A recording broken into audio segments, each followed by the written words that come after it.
What's going on, guys? Kai here. I've been kind of pushing it off for a bit, but I see a lot of questions that I need to answer almost every day on the Discord and in game, and I want to just do a big guide on pets, talk to you about every aspect of them, and I want this to be the video you go to in the future. Let's get into it.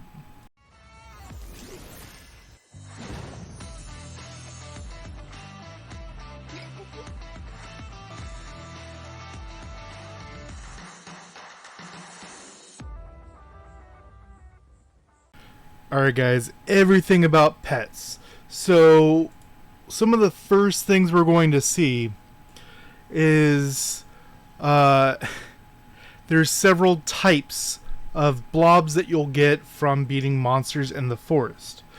I will talk about how the forest works and stuff like that as we get to it, but it's going to be naughty, alert, friendly, brave, resolute, and sensitive. It's kind of random which ones drop. As you collect these, you're able to breed each of the four pets, it being random, which you can boost with an item we'll talk about in a bit. And if you do 4 sensitive, for example, it's guaranteed to be sensitive, 25% per blob.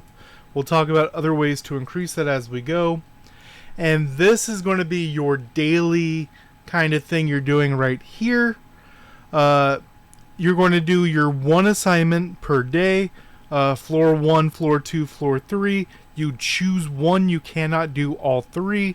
Ideally, you would do the floor 3 one for 2,500 beast ether, which is the beast experience points. And you just have to wait for it to spawn, whatever it is. Go and kill it. Then you can go and visit the visitor, which is on floor 1 or floor 2 in a random spot. You can share it in chat or whatnot to get 1,000 gold. But he will give you a quest to kill 10 of a specific monster, and you'll get 5,500. So this is going to be 8,000 beast experience, plus whatever you get from your summons for that day. This one is the one that people really don't like, having to kill 10. They know it's probably going to be reduced in the future to 6, 5, something like that. We'll see what happens. But like I said, 4 of the same blob. You'll see Brave type 100% because I have 25, 25, 25, 25. You'll also see right up here in the top corner that they'll have a talent. So they will get a bonus effect, and as you see, there's a chance of them being put onto the monster, which happens if it happens. Then you also have the plain blobs that do not have an effect. Ideally, you would do all effect ones for ones you want to put in your circle. You put them together, and then you need to put 1,000 beast experience in there, and you can use the materials to increase the chances of it. As you see, capybara, dragon, cat, and otter. We'll talk about how you increase those levels right here. You increase them by increasing your fantasy beastmaster level. So at default, you're at level 1, which is above here, which is you can only ever get a capybara. No matter how many times you breed, it'll only ever be a capybara.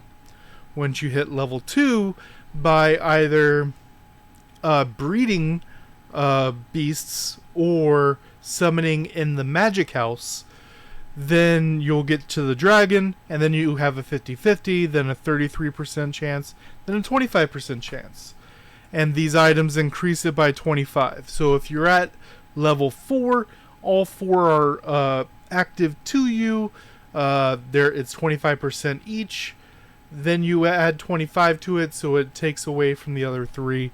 It is more likely to get it, but it's not 100%. As you'll see, it's 100% to be brave and 25% to be capybara. as you see right here. For doing breeds, you'll get 400 experience and 150 for each magic house summon, which is, you don't have to do any math with it. It's the same amount of keys you put into it is the same amount of experience that you get. This is an infographic I've made. It's on my Discord. It's been on my Discord for a while. These are the best ones for each slot based on what you're looking for. Each of them have different stats they bring to different spots. And these two up here are bar none best in class. And then there will be some differences down here based on if there's only two, like naughty, alert, or resolute. It says above it if you want to get crit or break, if you want to get debuff, mastery, or one heart, if you want to get block or tenacity. And this sensitive is kind of the weird one, where if you want break free, you get capybara. Debuff resistance, the best is fox, but it's literally the only way to get it is money, and it's a 1 in 6. So generally people will go with dragon if they want the debuff resistance. Now, ability resets. This is something the community has had trouble with, and you can reset them to change them, because if it's this blue, purple, or orange, you cannot change them. Except for if you're putting a red skill in. The red exclusive skills are the only ones you can swap to put something else in. If you have like this one, for example, which I think is block, you would reset, which requires these green stones, which you get from feeding, dismantling beasts. You get those, and then you take them out, allowing you to put different skills in. And this is to show you what we talked about, the blobs. They have a chance of getting the bonuses. As you see, this dragon got plus 20 HP limit and plus 100 attack from the special blobs that were put on him. This is something very, very important. You'll see the little green check mark right here. This tells you that the stats over here are activated.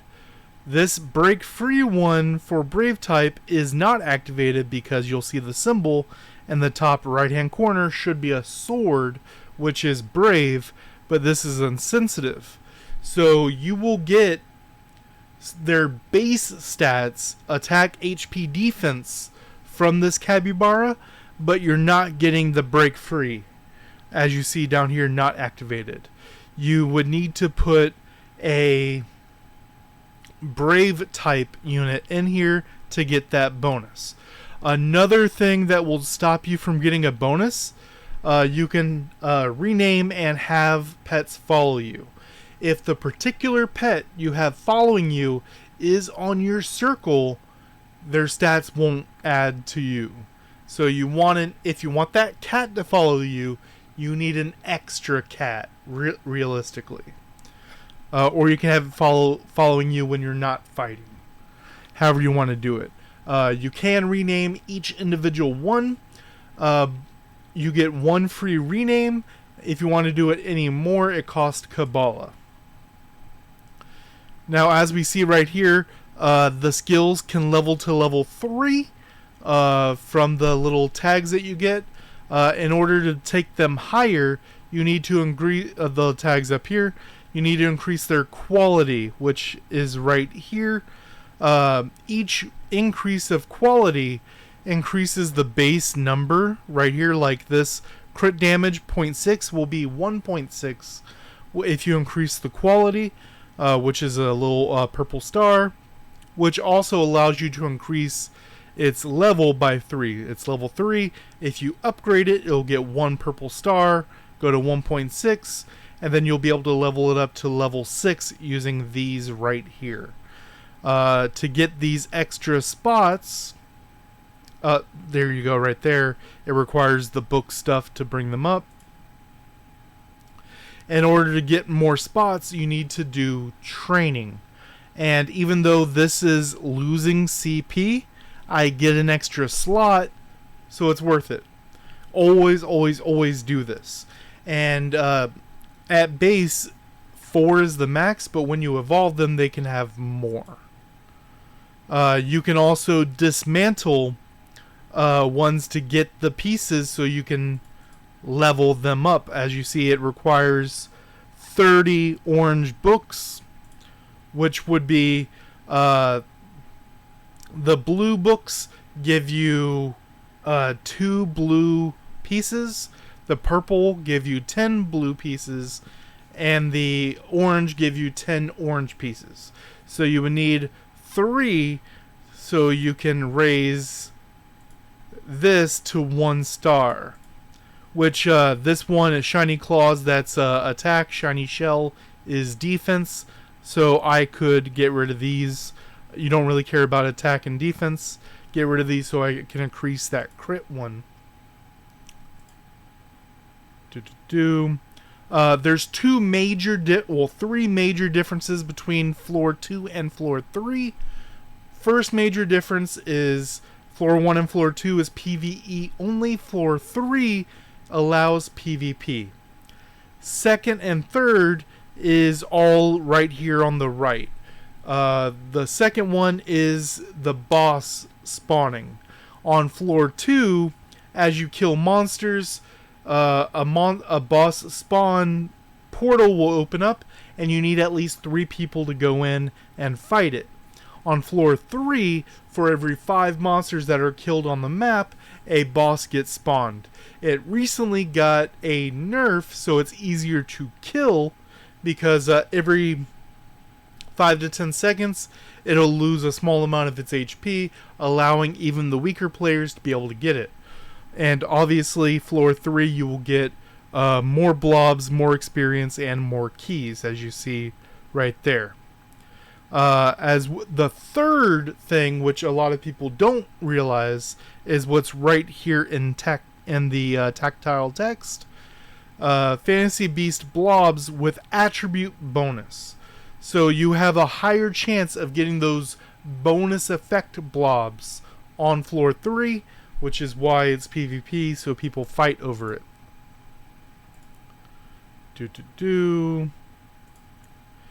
Now, all their skills can level to level 3, which increases the effect of each part of the effect.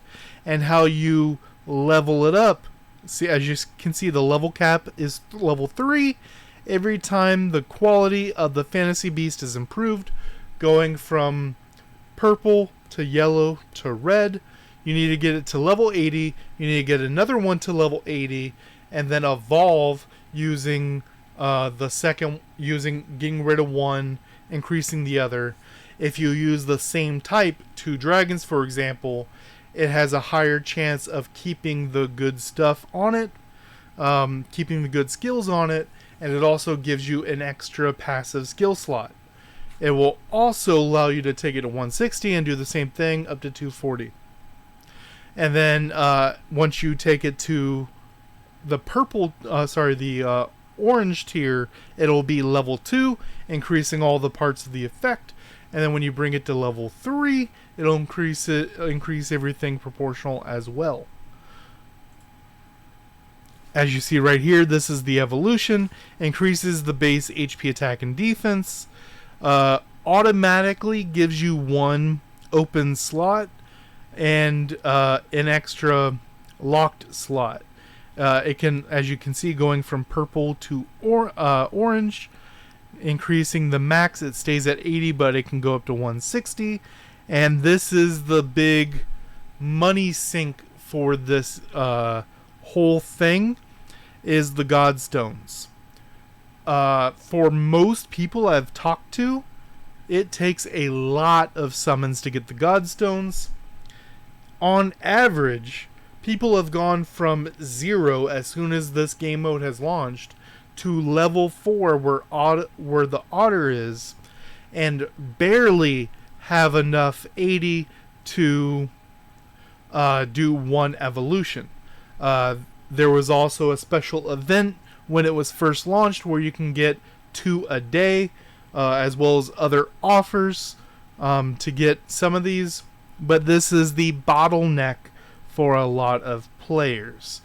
As far as the only other question I'm sure a lot of people will ask is which one to put in the active slot. For 1v1 PvP, Capybara with the red books is best in slot. It will be the best. It has a huge range, damage increase, damage received down, stun, very, very good. And with one of the bonuses from the red books, it has a ridiculous range. Cat is also a good option if you want to be more defensive minded, get out of stuns, whatnot. It's also, the cat is the best in group PvP. If you're doing something like Top League, if you're doing any kind of game mode where you want to be mobile, cat is best in slot. But if you just want to lock someone down 1v1, Capybara in my opinion. As far as PvE, Otter is the best, just with the stacking damage. On base, if they only ever had one stack, Dragon would actually be better than Otter, but Otter can stack its damage boost to 3, so it has quite a bit more damage over time. If you're doing something very, very quick, Dragon is pretty good. As far as the Fox, it can be an interesting option for a tank because it gives you that heal once you get low. But generally getting the get out of jail free card with the cat and your dodges back is better from the cat in my opinion. Let me know what you guys think down below.